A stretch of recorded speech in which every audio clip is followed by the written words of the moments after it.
আমি যে গান বাজনা বাজাচ্ছি এই সময় যদি আমার মৃত্যু হয়ে যায়, আল্লাহর কাছে গিয়ে আমি কি জবাব দেব? আমি কোরআনের মাহফিলের সামনে আমি যে অনইসলামিক কাজগুলো করতেছি, গান বাজাচ্ছি, ককটেল আমি ফুটাইতেছি, বোমা ফুটাইতেছি, যদি এই অবস্থায় আমার মৃত্যু হয়ে যায়, আল্লাহ তাআলা যদি আমাকে জিজ্ঞাসা করেন, বান্দা আমার যেখানে কোরআনের তেলাওয়াত চলতেছিল, আমি আল্লাহর বরত্বের কথা চলতেছিল, কবরের কথা চলতেছিল, হাসরের ময়দানের ভয়াবহ অবস্থার কথা চলতেছিল, এবং আমার নবীর ওয়ারিসরা আলোচনা করতেছিলেন, আর আমার কিছু খাঁটি বান্দা, দিন প্রিয়, ইসলাম প্রিয় আমার নেককার কিছু বান্দা সেগুলো শুনতেছিল, ওই সময়টার মধ্যে তোমরা কিভাবে পারলা যে ওই মাহফিলটাকে বানচাল করে দিতে? কিভাবে তোমরা পারলা সেই মাহফিলটার সামনে তোমরা এরকম অনইসলামিক কর্মকাণ্ড করতে? জবাব দিবা, তারপরে তোমাদের আমি হিসাব নিকাশ শুরু করব। উপায় আছে? সম্মানিত হাজিরিন, আজকে আপনাদের খেদমতে আমি কোরআন মাজিদের 42 নম্বর সূরা, 53 আয়াত বিশিষ্ট একটি সূরা, সূরাতুশ শূরা,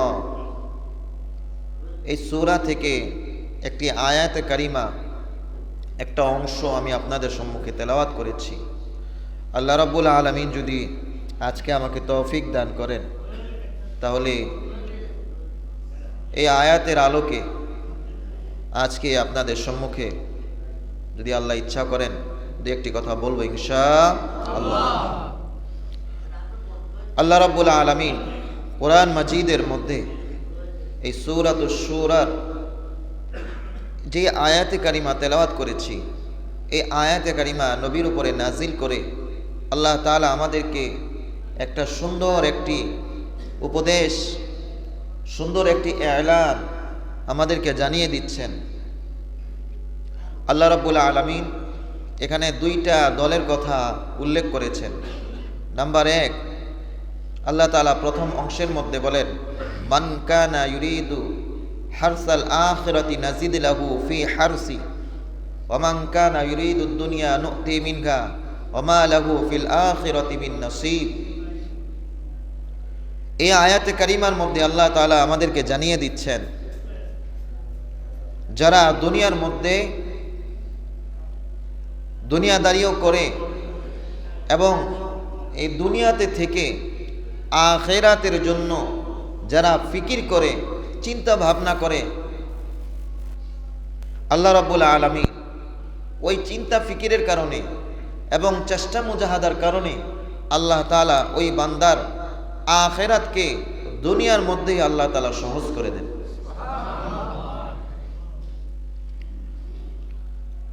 দ্বিতীয় অংশের মধ্যে আল্লাহ রাব্বুল আলামিন বলেন, ওয়া মান কানা ইউরিদু দুনিয়া নু'তিহি মিনহা, যারা দুনিয়ার মধ্যে এসে দুনিয়ার চাকচিক্য দেখে, দুনিয়ার এই সামান্য আরাম আয়েশকে দেখে তারা দুনিয়ার পিছনে লেগে যায়, আখিরাতের চিন্তা ফিকির তাদের অন্তর থেকে দূর হয়ে যায়। আল্লাহ রাব্বুল আলামিন বলতেছেন, ওয়া মা লাহু ফিল আখিরাতি মিন নসিব, আখিরাতে আমি ওই সমস্ত বান্দাদের জন্য কোনো অংশই রাখি নাই, কোনো পুরস্কারই রাখি নাই, কোনো প্রতিদানই আমি তাদের জন্য রাখি নাই। নাউজুবিল্লাহ। এই জন্য আল্লাহ রাব্বুল আলামিন খুব চমৎকার করে বললেন, মান কানা ইউরিদুল আখিরাতি নাজিদ লাহু ফি হারসি ওয়া মান কানা ইউরিদুদ দুনিয়া নু'তিহি মিনহা ওয়া মা লাহু ফিল আখিরাতি মিন নসিব। যারা দুনিয়ার মধ্যে এসে দুনিয়াদারিও করে এবং আখিরাতের চিন্তা ভাবনা তাদের অন্তরে থাকে, দুনিয়াও করে, আখিরাতের জন্য তারা ফিকির করে, চেষ্টা করে, তারা এই চিন্তা করে দুনিয়ার মধ্যে থেকে যেন আখিরাতকে গুছানো যায়, আখিরাতের সম্বল যেন অর্জন করা যায়, এই জন্য তারা দুনিয়াদারি করে, আখিরাতকে সামনে রেখে আল্লাহ রাব্বুল আলামিন ওই সমস্ত বান্দাদেরকে ঘোষণা দিয়ে বলতেছেন, যারা দুনিয়ার মধ্যে থাকে শুধু আখিরাতকে কামাই করার জন্য, আমি আল্লাহ রাব্বুল আলামিন ওই বান্দাদের জন্য তাদের আখিরাতকে তাদের কাছে আমি প্রস্তুত করে দিলাম। সুবহানাল্লাহ। আর যারা দুনিয়ার মধ্যে এসে শুধু দুনিয়ার চাকচিক্য দেখে, দুনিয়ার ভালোবাসা দেখে, দুনিয়ার মোহাব্বত পরে আখিরাতের কথা ভুলে যায়, আল্লাহ রাব্বুল আলামিন আয়াতের শেষাংশে গিয়ে বলতেছে, ওয়ামা লাহু ফিল আখিরাতি মিন নাসীব।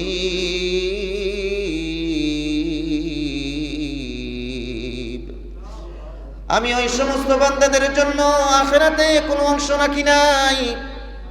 কারণ একটাই কারণ, দুনিয়ার মধ্যে এসে দুনিয়ার চাকচিক্য দেখে, দুনিয়ার ভালোবাসায় পড়ে গিয়েছে, দুনিয়ার মহাব্বতে লেগে গিয়েছে।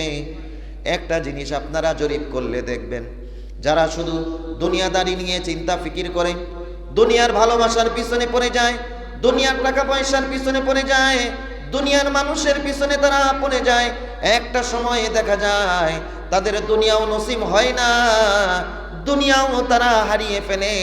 মরার পরে আখিরাতে যে সে পুরস্কার পাবে, ওই পুরস্কার থেকেও সে বঞ্চিত হয়।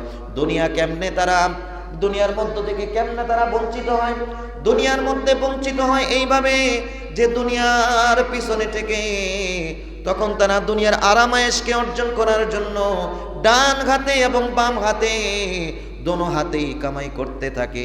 কামাই করতে করতে একটা সময় দেখা যায় সে দুনিয়ার এমন পেরেশানিতে পড়েছে, ওই পেরেশানি শুধু তার কপালে রয়েছে। তার ওই পেরেশানি নিয়ে কেউ চিন্তা করে না, সন্তানও চিন্তা করে না, বাবা মাও চিন্তা করে না, নিজের ঘরের স্ত্রীও চিন্তা করে না। দেখা যায় একটা সময় ওই চিন্তা ফিকির করতে করতে তার ভিতরে একটা কাজ করে যে এখন তো দুনিয়ার মধ্যে যার জন্য এত কিছু করলাম, সেই দুনিয়া আমাকে ভালোবাসে না, এই দুনিয়াতে আমি থাকবো না। তখন সেই আত্মহত্যার পথকে বেছে নেয়। ঠিক কিনা বলেন? গোটা দুনিয়ার মধ্যে একটা জরিপ চালিয়ে দেখা গেছে, প্রত্যেক 2 সেকেন্ডের গোটা দুনিয়ার মধ্যে একজন করে আত্মহত্যা করার চিন্তা করে, আর প্রত্যেক 40 সেকেন্ডের মধ্যে পুরা পৃথিবীর থেকে একজন মানুষ আত্মহত্যা করে। আর এই আত্মহত্যা কারা করে, এটার একটা জরিপ চালিয়ে দেখা গেছে এই আত্মহত্যার সংখ্যা মুসলমান না, বরং তারা হচ্ছে অমুসলিম, যারা দুনিয়ার কথা চিন্তা করে আখিরাতকে বিশ্বাস করে না।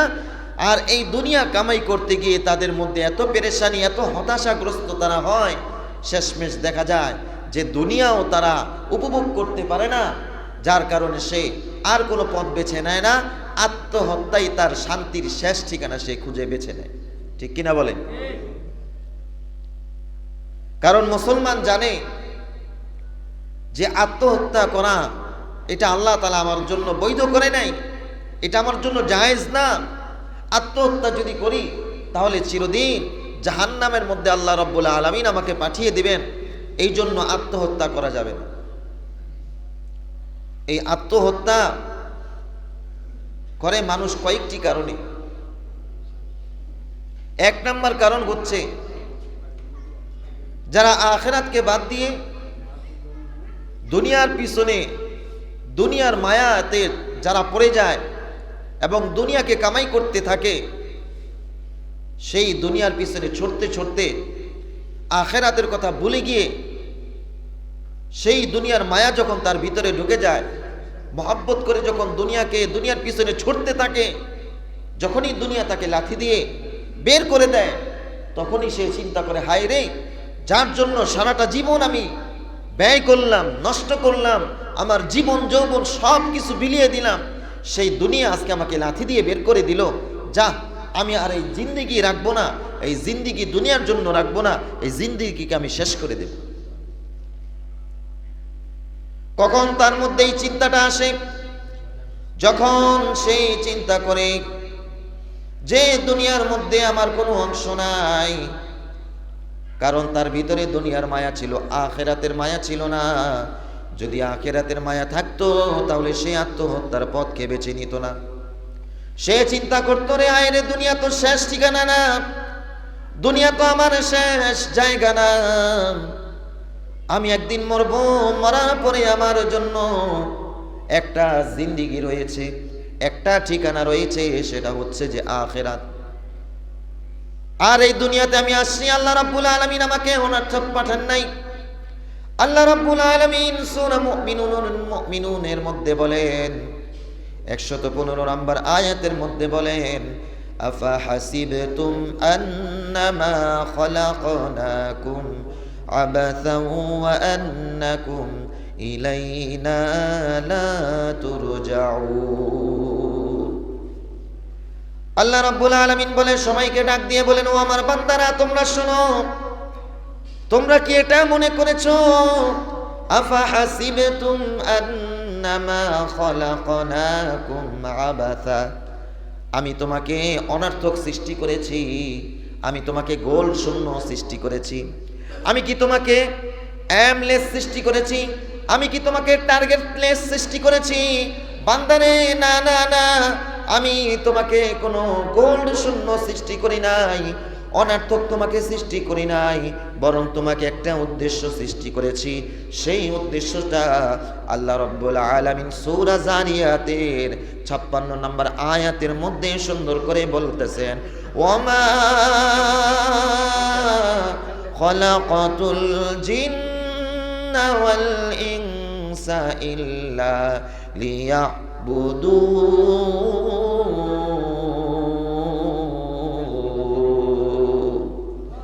আল্লাহ রাব্বুল আলামিন বলতেছেন, ও বান্দা, তোমাদেরকে আমি সৃষ্টি করেছি এবং জিন্নাতদেরকে আমি সৃষ্টি করেছি কারণ একটাই, তোমরা দুনিয়ার মধ্যে যাইবা, দুনিয়ার মধ্যে গিয়ে তোমরা আখিরাতকে অর্জন করবা।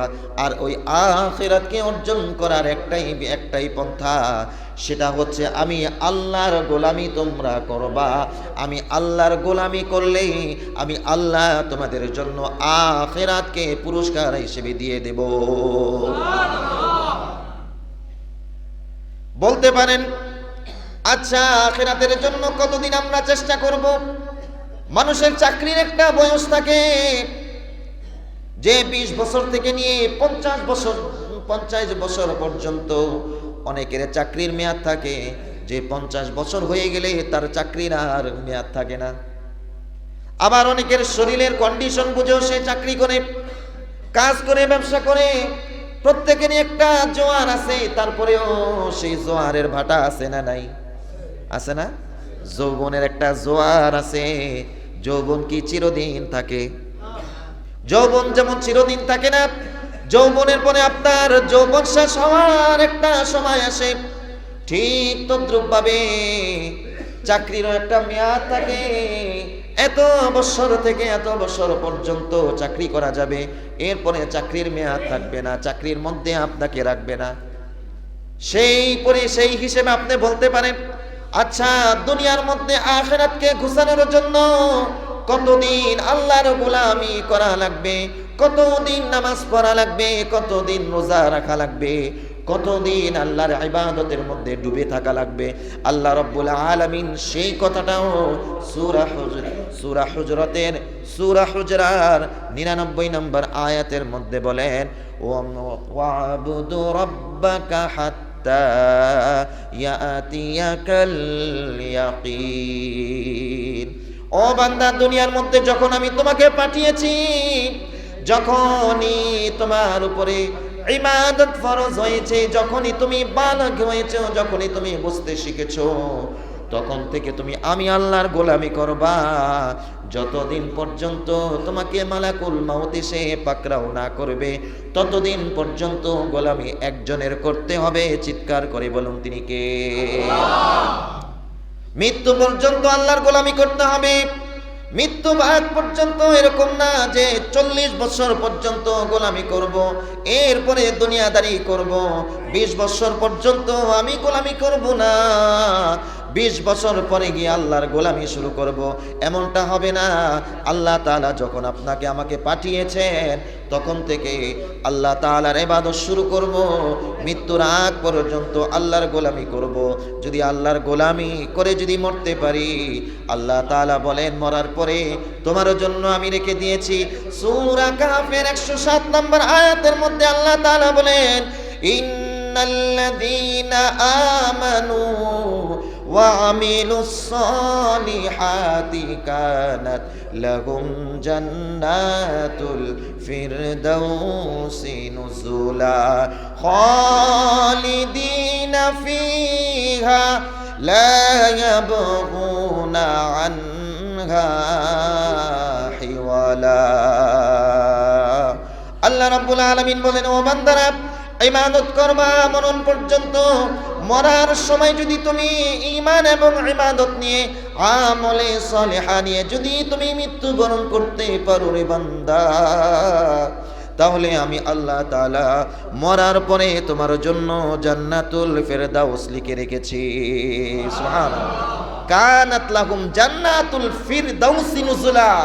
আল্লাহ তাআলা বলেন, ফিরদাউস, জান্নাতুল ফিরদাউস তোমার জন্য রেডি রেখেছি, তুমি সেখানে যাইবা। খালিদিনা ফিহা আবাদা লা ইয়াবগুনা আনহা হিওয়ালা।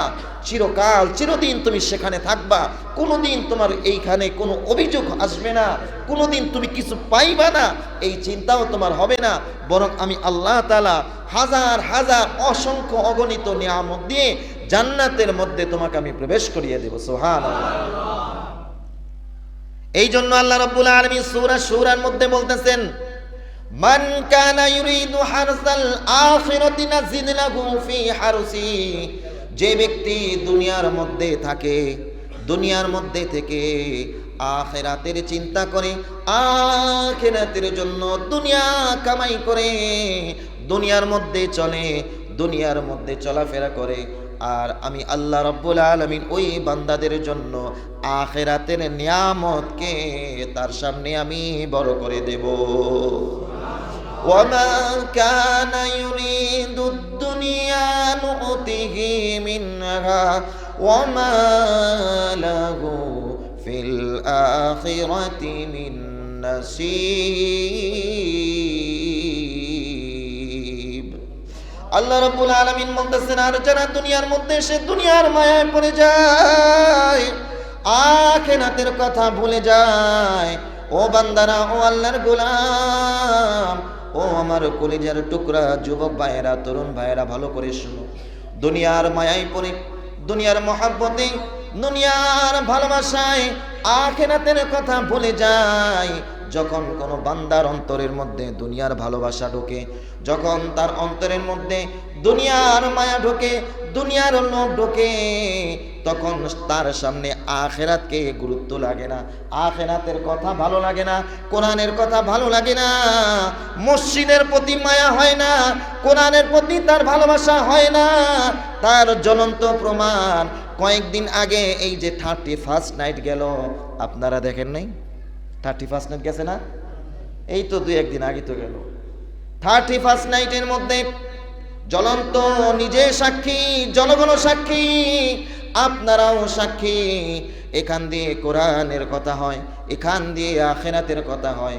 কবরে ভয়াবহ কথা চলতেছে, আখিরাতের ভয়াবহ কথা চলতেছে, আর ওই দিক দিয়ে দুনিয়াদার কিছু যুবক তরুণ দুনিয়ার ভালোবাসায়, দুনিয়ার মহব্বতে, বন্ধুর পাল্লায় পড়ে এখান দিয়ে যে কোরআনের কথা হয়, কবরের ভয়াবহ শাস্তির কথা হয়, এখান দিয়ে আখিরাতে হাসরের ময়দানে কি হবে এই কথা হচ্ছে, তাদের অন্তরের মধ্যে ভয় যাবে তো দূরের কথা, তারা সেখানে কোরআনের মাহফিলের সামনে তারা ককটেল ফুটাইতেছে। ঠিক কিনা? আখিরাতের ভয় ছিল?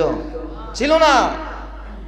যদি তারা চিন্তা করত, হায় রে, আজকে রাতটা তো আমার জন্য শেষ রাত হইতে পারে, আজকে আমি এই গুনাহ অবস্থায় মৃত্যুবরণ করতে পারি, আমি যে গান বাজনা বাজাচ্ছি এই সময় যদি আমার মৃত্যু হয়ে যায়, আল্লাহর কাছে গিয়ে আমি কি জবাব দেব? আমি কোরআনের মাহফিলের সামনে আমি যে অন ইসলামিক কাজগুলো করতেছি, গান বাজাচ্ছি, ককটেল আমি ফুটাইতেছি, বোমা ফুটাইতেছি, যদি এই অবস্থায় আমার মৃত্যু হয়ে যায়, আল্লাহ তাআলা যদি আমাকে জিজ্ঞাসা করেন, বান্দা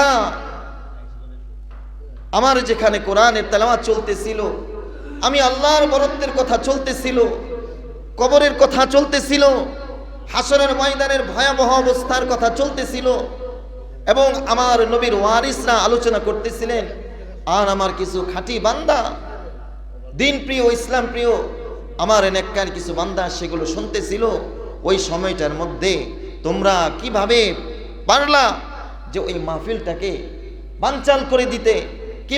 কিভাবে তোমরা পারলা সেই মাহফিলটার সামনে তোমরা এরকম অনইসলামিক কর্মকাণ্ড করতে?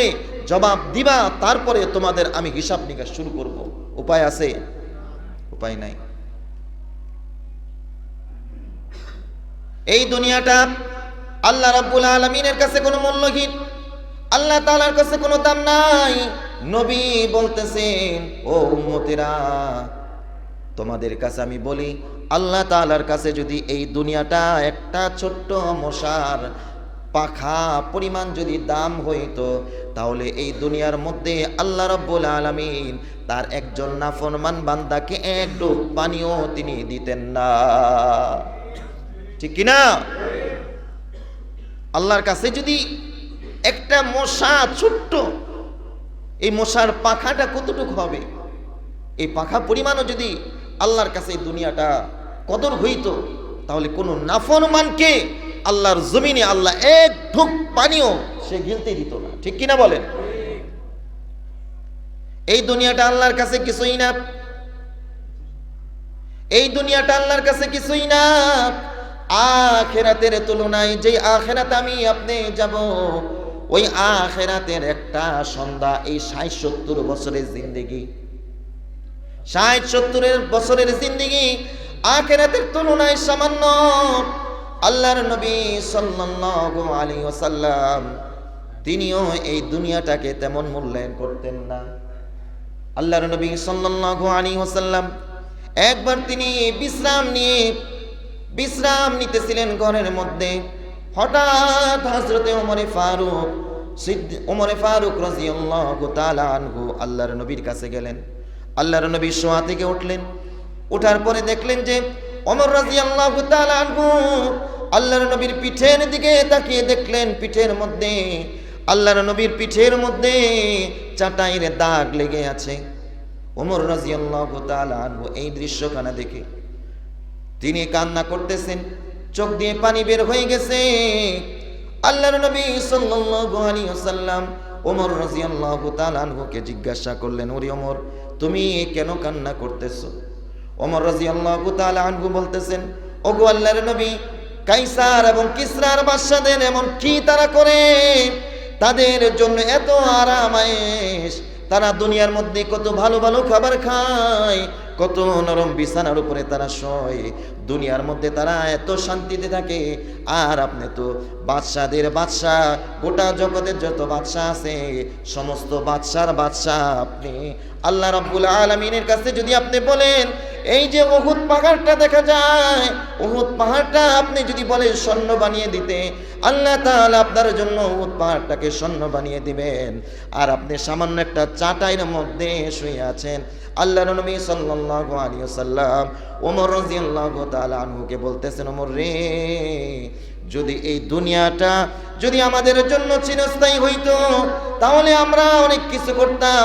এই দুনিয়াটা আমাদের জন্য চিরস্থায়ী না, আমাদের চিরস্থায়ী আখিরাত। এই দুনিয়া আমাদের জন্য না, কাইসার এবং কিসরার বাদশাদের জন্য দুনিয়া। আর আমাদের জন্য আল্লাহ রাব্বুল আলামিন সুন্দর জান্নাতকে তৈরি করে রেখেছেন। সুবহানাল্লাহ। জান্নাতকে তৈরি করে রেখেছেন। এই জন্য সফল হওয়ার জন্য দুনিয়া এবং আখিরাতে দোনো জায়গায় সফল হওয়ার জন্য আল্লাহ রাব্বুল আলামিন বুদ্ধিমানদের জন্য একটা দোয়া শিখায় দিলেন। কোরআনে কারীমের মধ্যে আল্লাহ রাব্বুল আলামিন সেই দোয়াটাকে উঠায় দিলেন। সব সময় যারা বুদ্ধিমান তারা দুনিয়াও চাইবে, আখিরাতও চাইবে। যদি চাওয়ার মতো চাইতে পারে, দুনিয়া আখিরাত আমাদের পায়ের নিচে ঠেলে দিবেন একজন, তিনি কে? আল্লাহ রাব্বুল আলামিন শিখিয়ে দিলেন, বান্দারে তোমরা সব সময় পড়ো, রব্বানা আতিনা ফিদ দুনিয়া হাসানা ওয়া ফিল আখিরাতি হাসানা ওয়া কিনা আযাবান নার। আল্লাহ তাআলার কাছে চাইবেন, আয় আল্লাহ দুনিয়া দাও, রব্বানা আতিনা ফিদ দুনিয়া হাসানা, আয় আল্লাহ দুনিয়ার মধ্যে যেটা আমার জন্য কল্যাণ সেটা আমার জন্য দান করো। যদি টাকা আমার জন্য কল্যাণকর হয় তাহলে টাকা দান করো, যদি টাকা আমার জন্য কল্যাণকর না হয় তাহলে টাকার দরকার নাই। যদি সন্তান আমার জন্য কল্যাণকর হয়, দুনিয়ার মধ্যে সন্তান আমাকে দাও। যদি দুনিয়ার মধ্যে ক্ষমতা আমার জন্য কল্যাণকর হয় তাহলে সেই ক্ষমতা আমার জন্য দাও। যদি কল্যাণকর না হয় সেই ক্ষমতা চাই না, যদি কল্যাণকর না হয় তাহলে সন্তান চাই না, যদি কল্যাণকর না হয় তাহলে আমি দুনিয়ার মধ্যে টাকা পয়সা চাই না, বাড়ি গাড়ি চাই না, কিছুই চাই না। যদি গরিবে বেশে আমার জন্য কল্যাণ হয় তাহলে আল্লাহ তুমি সেই গরিবী হালত আমাকে দান করে দাও। আল্লাহর কাছে এইভাবে দোয়া করা, যেটা কল্যাণ মালিক সেটা আমার জন্য দান করো। মানুষ এই দুনিয়া করতে গিয়ে কত ঋণের বোঝা মাথায় নিতেছে, কত অপরাধের বোঝা মাথার উপরে নিতেছে, কত ধরনের অনইসলামিক কাজ, অবৈধ কাজ তারা নিজের হাত দিয়ে করতেছে, নিজের জবান দিয়ে করতেছে। একটাই কারণ, দুনিয়ার মায়া তার মধ্যে ঢুকে গেছে। আখিরাতে সেই মায়া মহব্বত তার মধ্যে নাই।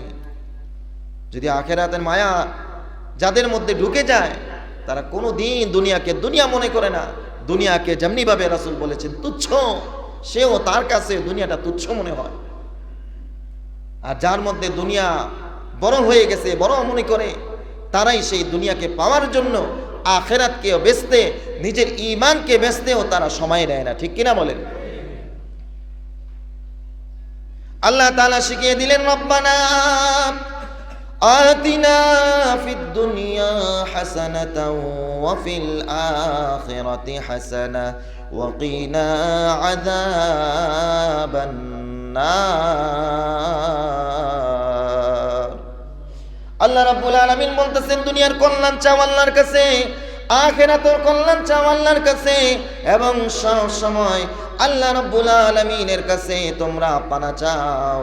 ওয়া কিনা আযাবান নার, জাহান্নামের আগুন থেকে সব সময় পানা চাইতে হবে একজনের কাছে। চিৎকার করে বলুন, তিনি কে?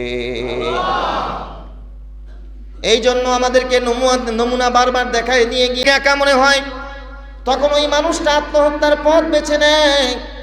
যদি আজকে ওই মানুষটা মুসল্লিদের সাথে এসে মসজিদে এসে নামাজ পড়তো তাহলে তার নিজের কাছে নিজেকে একা মনে হইতো না, একাকিত্ব মনে হইতো না। আরে আত্মহত্যা করে তো একটাই কারণ, এর মধ্য থেকে অন্যতম কারণ হচ্ছে নিজেকে একাকিত্ব মনে করা। সে চিন্তা করে সন্তানের জন্য কত কুরবানি করলাম, স্ত্রীর জন্য কত কুরবানি করলাম, বন্ধু বান্ধবদের জন্য কত কুরবানি করলাম, সেই বন্ধু বান্ধবদের জন্য আজকে বিপদে পড়েছি, আজকে আমার পাশে আমি ছাড়া আর কেউ নাই, এই জন্য এই জীবন রেখে কি লাভ, জীবনটাকে আমি দিয়ে দেব। তখন নিজের কাছে নিজেকে একা লাগে। আজকে যদি সেই মানুষটা মসজিদে এসে মুসল্লিদের সাথে নামাজ পড়তো তাহলে তার কাছে একাকিত্ব মনে হইতো? তখন সে মনে করতো আমার সাথে কত আল্লাহর খাঁটি পেয়ারা বান্দারা রয়েছে, মুসল্লিরা রয়েছে, জাকিরিনরা রয়েছে, তাদের সাথে তারা কথাবার্তা বলতো। আর সে আখিরাতকে বুঝতো, আখিরাতের জন্য সে পাগল পারা হয়ে যাইতো।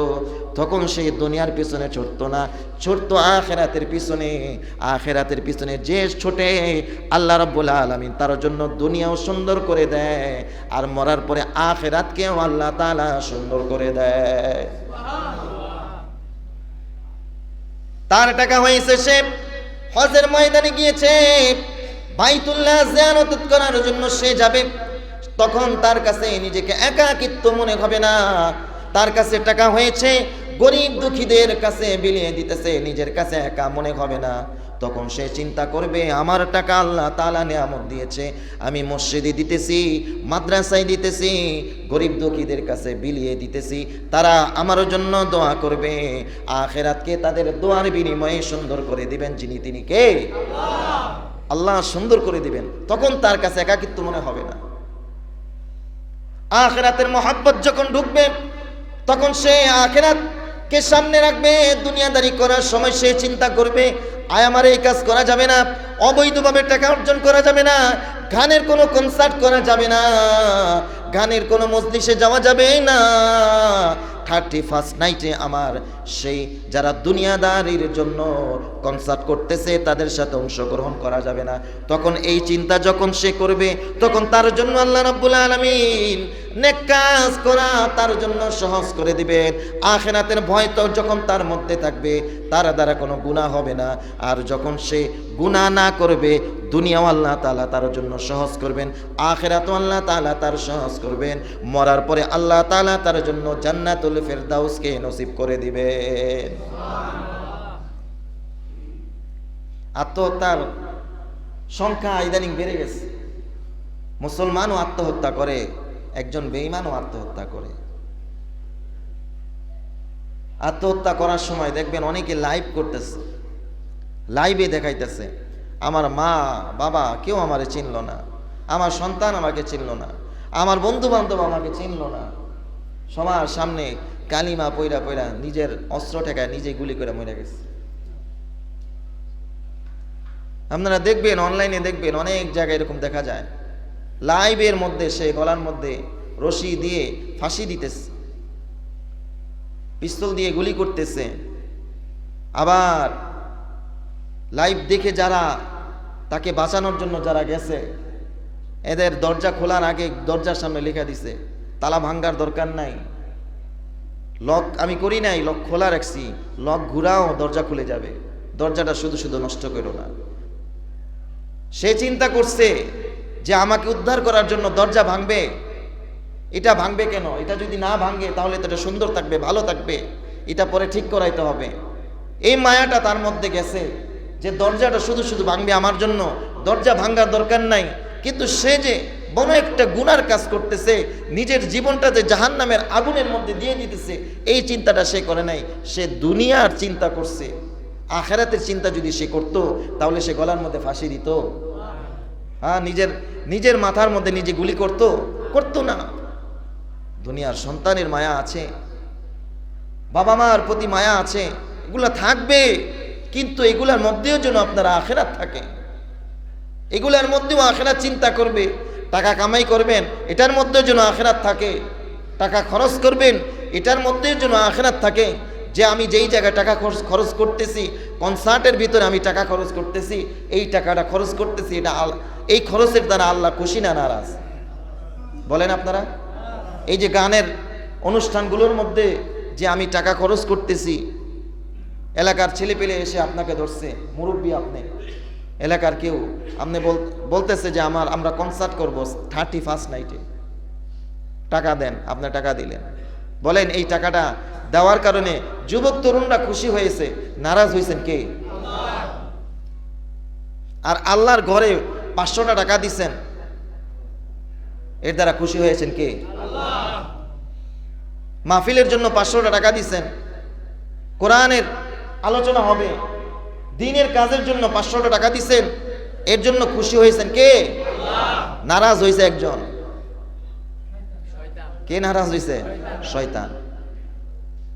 তাহলে আল্লাহর ঘরে দিলে, মসজিদ মাদ্রাসায় দিলে, মাহফিলগুলোর মধ্যে দিলে খুশি হন কে? আরো জোরে বলুন কে? আর এগুলোর মধ্যে দিলে নারাজ হয় কে? শয়তান। তাহলে আমরা শয়তানকে খুশি করব না আল্লাহকে খুশি করব? আরো জোরে বলুন, কাকে খুশি করব? রাজি আছি ইনশাআল্লাহ? আল্লাহকে খুশি করতে রাজি আছি তো ইনশাআল্লাহ? আল্লাহ রাব্বুল আলামিন আমাদের সব সময় সদা সর্বদা আল্লাহকে খুশি করার তৌফিক দেন। সবাই বলি আমিন।